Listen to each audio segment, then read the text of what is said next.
ಓಂ ಶ್ರೀ ಗುರು ಸಿದ್ಧಲಿಂಗಾಯ ನಮಃ. ಓಂ ರಾಜಮಾತಂಗಿಯೇ ನಮಃ.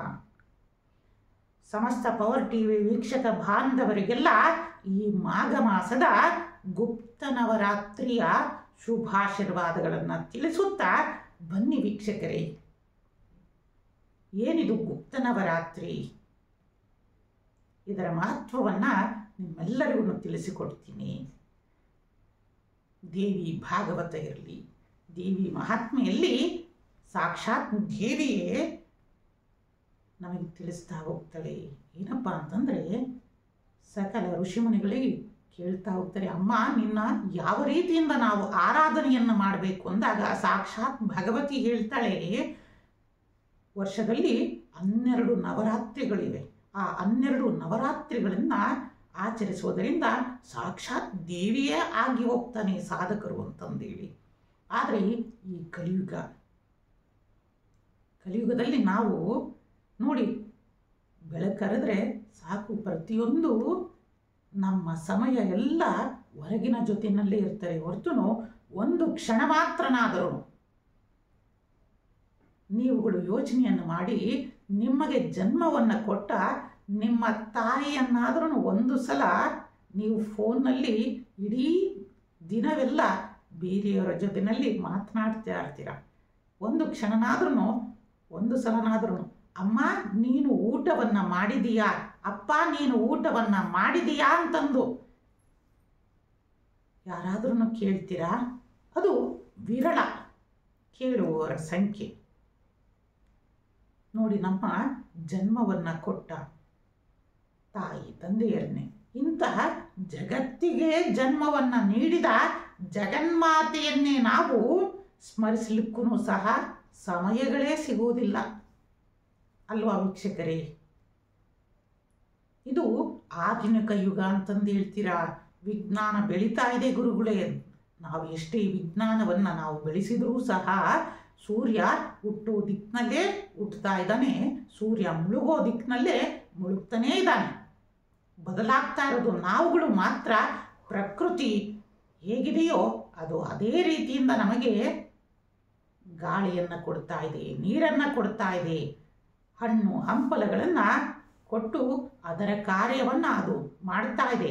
ಆದರೆ ದುಷ್ಟರಾದ ನಾವುಗಳು ನಮ್ಮ ಕುಬುದ್ಧಿಯಿಂದ ನಮ್ಮ ಸಮಯವನ್ನು ನಾವು ಅಧರ್ಮದ ಕಡೆಗೆ ನಾಶ ಮಾಡ್ಕೊತಾ ಹೋಗ್ತಾ ಇದ್ದೀವಿ. ಆದ್ದರಿಂದ ನಾವುಗಳು ನಮ್ಮ ಈ ಕುಬುದ್ಧಿಯನ್ನು ನಶಿಸಿ ಧರ್ಮ ಮಾರ್ಗದ ಕಡೆಗೆ ಬರಬೇಕು ಅಂತಂದರೆ ನಮ್ಮ ಈ ಸನಾತನ ಪರಂಪರೆಯಲ್ಲಿ ತಿಳಿಸಿರುವ ಅನೇಕ ವ್ರತಾದಿಗಳನ್ನು, ಪೂಜೆ ಪುನಸ್ಕಾರಗಳನ್ನು, ದಾನ ಧರ್ಮಾದಿಗಳನ್ನು ಮಾಡುವುದರಿಂದ ನಾವುಗಳು ಹೆಚ್ಚಿನ ಆಧ್ಯಾತ್ಮಿಕ ಕ್ಷೇತ್ರದ ಜೊತೆಯಲ್ಲಿ ಪ್ರಕೃತಿಗೆ ಹತ್ತಿರವಾಗ್ತಾ ಹೋಗ್ತೀವಿ. ನಾವುಗಳು ಯಾಕೆ ಈ ವ್ರತಗಳನ್ನು, ಪೂಜೆ ಪುನಸ್ಕಾರಗಳನ್ನು ಮಾಡುವ ಅರ್ಥ ಏನು ಅಂತಂದರೆ, ಪ್ರಕೃತಿಯ ಜೊತೆಯಲ್ಲಿ ನಾವು ಒಡನಾಟವನ್ನು ಬೆಳೆಸ್ತಾ ಹೋಗ್ತೀವಿ. ಏಕೆಂದರೆ ಪ್ರಕೃತಿನೇ ನಮಗೆ ದೈವ. ಇಂತಹ ಜಗನ್ಮಾತೆಯನ್ನು ನಾವು 12 ನವರಾತ್ರಿಗಳು ಆರಾಧನೆಯನ್ನು ಮಾಡಲಿಕ್ಕಾಗಲಿಲ್ಲದ್ರೂ ಸಹ 4 ನವರಾತ್ರಿಗಳನ್ನಾದರೂ ಶ್ರದ್ಧೆಯಿಂದ ಆಚರಿಸುವಂತಂದೇಳಿ ಸಾಕ್ಷಾತ್ ಭಗವತಿನೇ ಹೇಳಿದ್ದಾಳೆ. ಅದರೊಳಗೆ ಈ ಮಾಘ ಮಾಸದ ಗುಪ್ತ ನವರಾತ್ರಿ, ಇನ್ನು ಮುಂಬರುವ ಚೈತ್ರ ನವರಾತ್ರಿ ಮತ್ತು ಆಷಾಢ ಮಾಸದ ಗುಪ್ತ ನವರಾತ್ರಿಯ ಜೊತೆಯಲ್ಲಿ ಮತ್ತು ನಿಮ್ಮೆಲ್ಲರಿಗೂ ತಿಳಿದಿರುವ ಶರನ್ನವರಾತ್ರಿ, ಈ 4 ನವರಾತ್ರಿಗಳನ್ನಾದರೂ ನಾವು ಶ್ರದ್ಧಾ ಭಕ್ತಿಗಳಿಂದ ಆಚರಿಸಿ ಜಗನ್ಮಾತೆಯ ಕೃಪೆಗೆ ಪಾತ್ರರಾಗಬೇಕು ಅಂತಂದು ಸಾಕ್ಷಾತ್ ಭಗವತಿನೇ ಸಹಿತನೂ ತಿಳಿಸಿದ್ದಾಳೆ. ಇಂತಹ ಗುಪ್ತ ನವರಾತ್ರಿ ಹೆಸರೇ ಏನು ನೋಡಿ, ಗುಪ್ತ ಅಂತಂದರೆ ಇದನ್ನು ನಾವು ಮಾನಸಿಕ ಶುದ್ಧಿಗೋಸ್ಕರ ನಾವು ಆಚರಣೆಯನ್ನು ಮಾಡಬೇಕಾಗಿದೆ. ಏಕೆಂದರೆ ನಾವು ಕಾಯ ವಾಚಾವಾಗಿ ಅನೇಕ ಪಾಪಾದಿಗಳನ್ನು ಮಾಡ್ತಾ ಇರ್ತೀವಿ. ಈ ಪಾಪಾದಿಗಳನ್ನು ನಾವು ತೊಳಿಲಿಕ್ಕೆ ಇಂತಹ ಅನೇಕ ವ್ರತಾದಿಗಳನ್ನು ಮಾಡಿದಾಗ ಮಾತ್ರ ನಮಗೆ ಮನಸ್ಸಿಗೆ ಆನಂದವನ್ನು ಆ ತಾಯಿ ಅನುಗ್ರಹವನ್ನು ಕೊಡ್ತಾಳೆ. ಇಂತಹ ಗುಪ್ತ ನವರಾತ್ರಿ ಇದೇ ಜನವರಿ 30ರಿಂದ ಪ್ರಾರಂಭವಾಗಿ ಜನವರಿ 7ನೇ ತಾರೀಕು 2025ರವರೆಗೂ ಸಹ ಈ ಗುಪ್ತ ನವರಾತ್ರಿ ನಡೀತಾ ಹೋಗುತ್ತೆ. ಅದರೊಳಗೂ ಈ ಗುಪ್ತ ನವರಾತ್ರಿಗೆ ಅಧಿದೇವತೆ ಯಾರಪ್ಪ ಅಂತಂದರೆ ರಾಜಮಾತಂಗಿ. ದಶಮಹಾವಿದ್ಯೆಯಲ್ಲಿ ಮತ್ತು ಶಾಕ್ತೇಯ ಸಂಪ್ರದಾಯದಲ್ಲಿ ಸಾಕ್ಷಾತ್ ಈ ರಾಜಮಾತಂಗಿಯನ್ನ ಶ್ರೀವಿದ್ಯಾ ಸರಸ್ವತಿ ಅಂತಂದು ಕರೀತಾ ಹೋಗ್ತಾರೆ. ಯಾರು ಈ ರಾಜಮಾತಂಗಿಯ ಕೃಪೆಗೆ ಪಾತ್ರರಾಗಿದರೋ ಅಖಂಡವಾಗಿ ಪೂಜನೀಯವಾಗಿ ಹೋಗ್ತಾರೆ. ಅಂತಹ ಅನುಗ್ರಹವನ್ನ ಅನುಗ್ರಹಿಸೋಳು ಈ ರಾಜಮಾತಂಗಿ ಶ್ರೀವಿದ್ಯಾ ಸರಸ್ವತಿ. ನೋಡಿ, ಅಂತಹ ಅನಕ್ಷರಸ್ಥನಾದ ವಿಶೇಷವಾಗಿ ತಾಯಿಯ ಆರಾಧನೆಯನ್ನ ಮಾಡಿ ಆ ರಾಜಮಾತಂಗಿಯ ಕೃಪೆಗೆ ಪಾತ್ರರಾದವಂತನು ಕಾಳಿದಾಸ.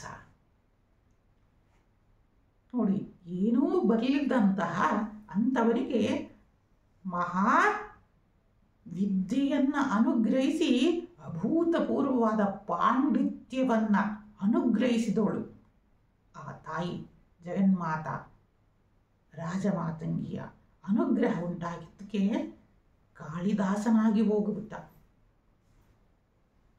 ಇಂತಹ ತಾಯಿ ರಾಜಮಾತಂಗಿ, ರಾಜಶ್ಯಾಮಲ ಅಂತಂದು ಸಾವಿರಾರು ಹೆಸರುಗಳಿಂದ ಕರೆಸಲ್ಪಡುವ ಆ ತಾಯಿ ಮಾತಂಗಿಯನ್ನ ನಾವು ಅನೇಕ ವಿಧದಿಂದ ನಾವು ಈ ಗುಪ್ತ ನವರಾತ್ರಿಯಲ್ಲಿ ಆಚರಿಸ್ತಾ ಬರ್ತೀವಿ. ಈ ತಾಯಿಯನ್ನ ಆರಾಧನೆಯನ್ನ ಮಾಡುವುದರಿಂದ ಜಾತಕದಲ್ಲಿ ಉಂಟಾಗಿರುವ ಸಕಲ ರಾವು ದೋಷಾದಿಗಳಿಂದ ಯಾರಿಗೆ ರಾವು ದೋಷಗಳಿರಲಿ ಮತ್ತು ವಿವಾಹ ವಿಚ್ಛೇದನಗಳಿರಲಿ ಮತ್ತು ಎಷ್ಟೇ ವರ್ಷ ಆದ್ರೂ ಇನ್ನೂ ವಿವಾಹ ಭಾಗ್ಯ ಕೂಡಿ ಬರ್ತಾ ಇಲ್ಲ ಮತ್ತು ಸಂತಾನ ಭಾಗ್ಯಗಳು ಉಂಟಾಗ್ತಾ ಇಲ್ಲ ಮತ್ತು ಈಗ ಮುಂದೆ ಎಕ್ಸಾಮ್ಗಳು ನಡೀತಾ ಇದ್ದಾವೆ, SLC ಇರಲಿ ಮತ್ತು PUC ಅನೇಕ ಡಿಗ್ರಿಯ ಮಕ್ಕಳಿಗೆ, ಅಂಥವರು ಸಹ ಈ ರಾಜಮಾತಂಗಿ ರಾಜಶ್ಯಾಮಲ ಆ ಮಹಾಮಾತೆಯನ್ನ ಯಾವ ರೀತಿಯಿಂದ ನಾವು ಆಚರಣೆಯನ್ನ ಮಾಡಬೇಕು, ಈ ಗುಪ್ತ ನವರಾತ್ರಿಯಲ್ಲಿ ಸರಳ ರೀತಿಯಿಂದ ಆ ತಾಯಿ ರಾಜಶ್ಯಾಮಲೆಯನ್ನ ಯಾವ ರೀತಿಯಿಂದ ನಾವು ಆಚರಿಸಬೇಕು, ಯಾವ ರೀತಿಯಿಂದ ಪೂಜೆಯನ್ನು ಮಾಡಬೇಕು, ಯಾವ ನೈವೇದ್ಯಗಳನ್ನು ಅರ್ಪಿಸುವುದರಿಂದ ಮತ್ತು ಶ್ರೀವಿದ್ಯಾದಲ್ಲಿ ದೀಕ್ಷೆಯನ್ನು ಪಡೆಯುವುದು ಈ ರಾಜಮಾತಂಗಿಯ ಗುಪ್ತ ನವರಾತ್ರಿಯಲ್ಲಿ. ಕಾರಣ ಇದರೊಳಗೆ ವಸಂತ ಪಂಚಮಿ ನೋಡಿ, ಸಾಕ್ಷಾತ್ ರಾಜಮಾತಂಗಿ ಆವಿರ್ಭವಿಸಿದ ದಿನ. ಎಷ್ಟು ಮಹತ್ವವುಳ್ಳದ್ದಾಗಿದೆ ಈ ಮಾಘ ಮಾಸ. ಇಂತಹ ರಾಜಮಾತಂಗಿಯ ಬಗ್ಗೆ ಮತ್ತು ರಾಜಮಾತಂಗಿಯ ಅನೇಕ ಅವತಾರಗಳನ್ನು ನಮ್ಮ ಗುರುಗಳು ತಿಳಿಸಿರುವ ಮತ್ತು ಅನೇಕ ಕಾಲಜ್ಞಾನದಲ್ಲಿ ಇರುವ ತಾಳೆಗರಿಯ ಗ್ರಂಥಗಳಿಂದ ವಿಶೇಷವಾಗಿ ನಮ್ಮ ಪವರ್ ಟಿವಿಯ ವೀಕ್ಷಕ ಬಾಂಧವರಿಗೆಲ್ಲ ಈ ರಾಜಮಾತಂಗಿಯ ಅನೇಕ ರೂಪಗಳನ್ನು ನಿಮಗೆ ತಿಳಿಸ್ತಾ ಬರ್ತೀನಿ. ಮುಂದಿನ ಸಂಚಿಕೆಯಲ್ಲಿ ನಾವುಗಳೆಲ್ಲ ಅಲ್ಲಿಯವರೆಗೂ ಸಹ ಆ ತಾಯಿ ರಾಜಮಾತಂಗಿಯ ಧ್ಯಾನವನ್ನು ಮಾಡೋಣ. ಇಂತಹ ಈ ರಾಜಮಾತಂಗಿ ರಾಜಶ್ಯಾಮಲೆಯ ಮಹಾಯಾಗವನ್ನು ಸಹ ಇದೇ ಮೌನಿ ಅಮಾವಾಸ್ಯೆಯಿಂದ ನಾವುಗಳು ಶ್ರೀಪೀಠದಲ್ಲಿ ಪ್ರಾರಂಭವನ್ನು ಮಾಡ್ತಾ ಇದ್ದೀವಿ. ಆಸಕ್ತ ಭಕ್ತಾದಿಗಳು ಮತ್ತು ಸಕಲ ಶಿಷ್ಯವರ್ಗದವರು ಸಹ ಈ ಮಹಾಯಾಗಕ್ಕೆ ಭಾಗವಹಿಸಿ ತಾಯಿ ರಾಜಮಾತಂಗಿಯ ಮತ್ತು ರಾಜಶ್ಯಾಮಲೆಯ ಅನುಗ್ರಹವನ್ನು ಪಡೆಯಬೇಕು.